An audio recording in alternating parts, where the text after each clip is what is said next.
경찰, 이재명 테러범 탄 택시 블랙박스 수거 안 해. 김성진 기자. 경찰이 이재명 대표 테러범 김진성이 탄 택시의 블랙박스도 수거하지 않은 것으로 전해졌다. 김진성은 택시 기사에게 휴대전화 문자 메시지를 보여주며 범행 장소로 이동해달라고 요청했지만 경찰은 택시 기사에게 이와 관련된 정황조차 묻지 않았다. 15일 시민언론 유탐사의 취재를 종합하면 김진성은 범행 당일인 지난 2일 오전 6시 53분쯤 경남 창원시 진해구 용원동의 소재한 A모텔에서 나와 오전 7시 13분쯤 인근 국밥식당에서 아침 식사를 했다. 이어 A모텔 인근으로 다시 돌아와 7시 33분쯤 콜택시를 타고 범행 장소인 부산 강서구 가덕도 대양전망대로 향했다. 당시 택시 기사 증언에 따르면 김진성은 대양동 산 -14라고 적힌 휴대전화 문자 메시지를 보여주며 범행 장소로 가달라고 했다. 문자 메시지를 김진성이 자신에게 보냈을 가능성도 있지만 제3자로부터 받았다면 또 다른 방조범이나 새로운 공범 가능성도 배제할 수 없다. 경찰은 김진성이 이 대표 동선을 민주당 누리집을 통해 파악했다고 발표했지만 다른 경로로 파악했을 가능성도 확인이 필요해 보인다. 김진성은 현금으로 택시비를 결제하고 차에서 내렸다. 경찰 발표에 따르면 김진성은 범행 전날부터 추적을 피하기 위해 휴대전화의 유심칩을 제거하고 현금으로만 KTX와 대중교통을 이용해왔다. 범행 현장에 도착할 때까지 자신의 흔적을 최대한 감추려 했던 것으로 보인다. 다만 사전 현장 답사는 없었던 것으로 추정된다. 택시기사는 유탐사 취재진에게 아무 얘기가 없었다며 주소지가 여기다 하니까 그분이 여기가 맞습니까? 라고 물었다고 전했다. 그러나 경찰은 범행 이틀 뒤인 지난 4일 택시기사를 불러대면 조사를 했지만 중요한 증거 자료가 될 수 있는 블랙박스를 수거하지 않았다. 통상 택시는 운행 시간이 긴 만큼 수사 초기에 블랙박스를 수거하지 않으면 영상을 확보하기 어려운데 애초 조사 시도조차 하지 않은 것이다. 아울러 택시 기사에 따르면 경찰은 대면 조사에서 김진성이 문자 메시지로 주소를 보여줬다는 진술을 확보했지만 거기에 대해 추가로 묻지 않았다. 경찰이 블랙박스나 동선 등과 관련해 소극적인 수사를 한 것 아니냐는 의심이 드는 대목이다. 범행 도구의 운반 및 은닉과 밀접한 관계가 있는 가방이 여러 동선에서 바뀌거나 사라지는데 이에 대한 수사 내용도 명확하지 않다. 김진성은 범행 전날인 지난 1일 오후 8시쯤 A모텔의 폐쇄회로 CCTV에서 백팩을 메고 있는 모습이 확인된다. 이어 다음날 오전에는 백팩 대신 옆으로 매는 크로스백이 등장한다.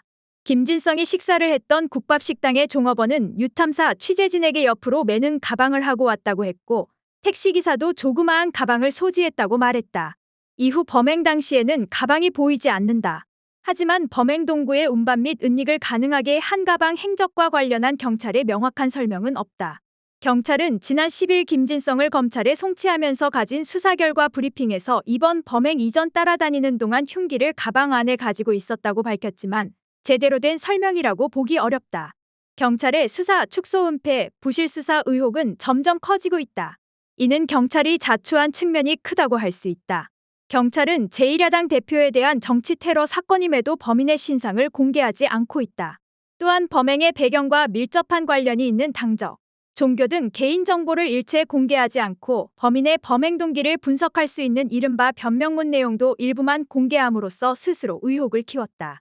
아울러 강력사건 현장에는 통상 경찰 통제선이 설치되지만 이재명 대표 테러 사건의 경우 경찰은 사건 발생 1시간도 지나지 않아 양동이로 물을 뿌리고 청소용소를 이용해 현장에 핏자국 등을 지웠다. 경찰이 증거를 보존하지 않고 오히려 지운 셈이다. 이와 함께 이 대표가 착용했던 피 묻은 흰색 와이셔츠를 두고도 부실 수사, 증거관리 문제가 제기되고 있다. 경찰은 와이셔츠 폐기 직전 의료용 쓰레기 봉투 더미 안에서 발견했다고 밝혔지만 실제론 경찰이 아닌 민주당 관계자가 찾아낸 것으로 전해졌다.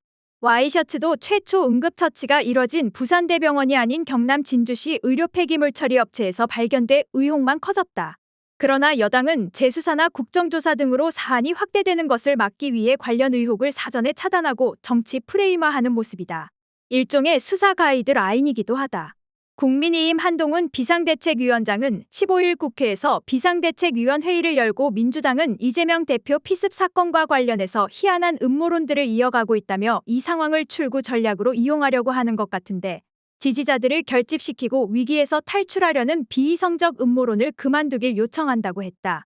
한 위원장은 경찰의 수사와 관련해 있던 의혹이 제기된 데 대해 자기 당에서 탈출구를 만들기 위해서 충실히 임무를 수행하는 경찰 공무원, 의사, 공직자를 욕보이는 행동이라고 폄훼하면서 음모론을 먹고 사는 정당이 어떻게 공당일 수 있겠느냐고 했다. 한 위원장은 지난 2일 이재명 대표 테러 당시 수사 당국은 엄정하고 신속하게 수사해서 전말을 밝혀야 한다고 했지만 부실한 경찰 수사에 대한 축소 은폐 의혹 등이 연이어 제기되자 말을 바꿔서 음모론 프레임으로 전환하려는 것으로 해석된다. 윤석열 탄핵을 외치는 시민들이 모인 촛불 승리 전환 행동은 이날 오전 11시 서울 서대문구 경찰청 앞에서 이재명 민주당 대표 살인미수 사건 축소, 은폐 경찰 규탄 기자회견을 열고 경찰을 비판하는 한편 범인에 대한 철저한 수사를 촉구했다. 기자회견에는 정당인과 시민단체 회원, 일반 시민 등이 참가했다. 국민주권당 박준혜 상임위원장은 역사상 유례를 찾아보기 힘들 정도의 정치 테러지만 정부와 경찰이 앞장서서 사건을 축소, 은폐하기에 급급하다. 범인의 모든 행적, 범죄 이전의 모든 정황은 공범과 배후가 있다는 의혹을 합리적으로 가리키고 있지만 모든 의혹을 무시하고 단독 범행으로 결론지어서 경찰은 발표했다면서 절대 받아들일 수 없다고 지탄했다.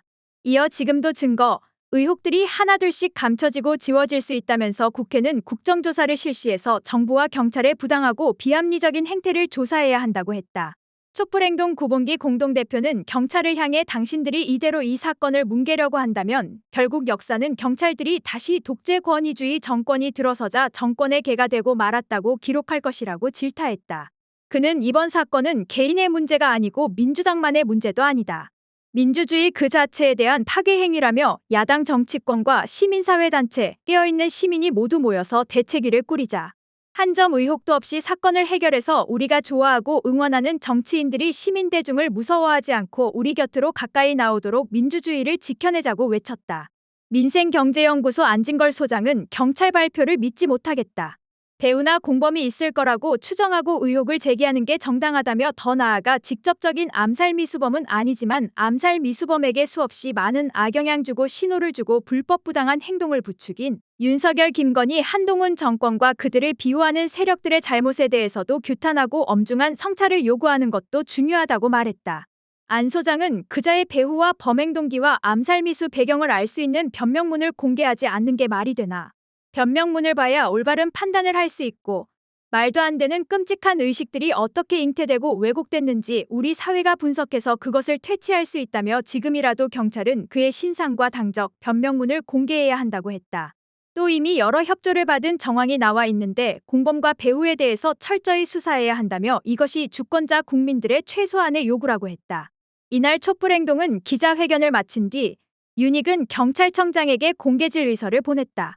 시민들은 공개질의서에서 범죄 현장 물청소를 지시한 인물과 근거가 무엇인지, 범인의 신상과 당적, 변명문 등을 비공개로 한 이유가 무엇인지 등을 묻고 은행 계좌 추적, 핸드폰 통화 기록, 피의자가 인터넷에 쓴 글 등을 철저하게 수사하라고 촉구했다.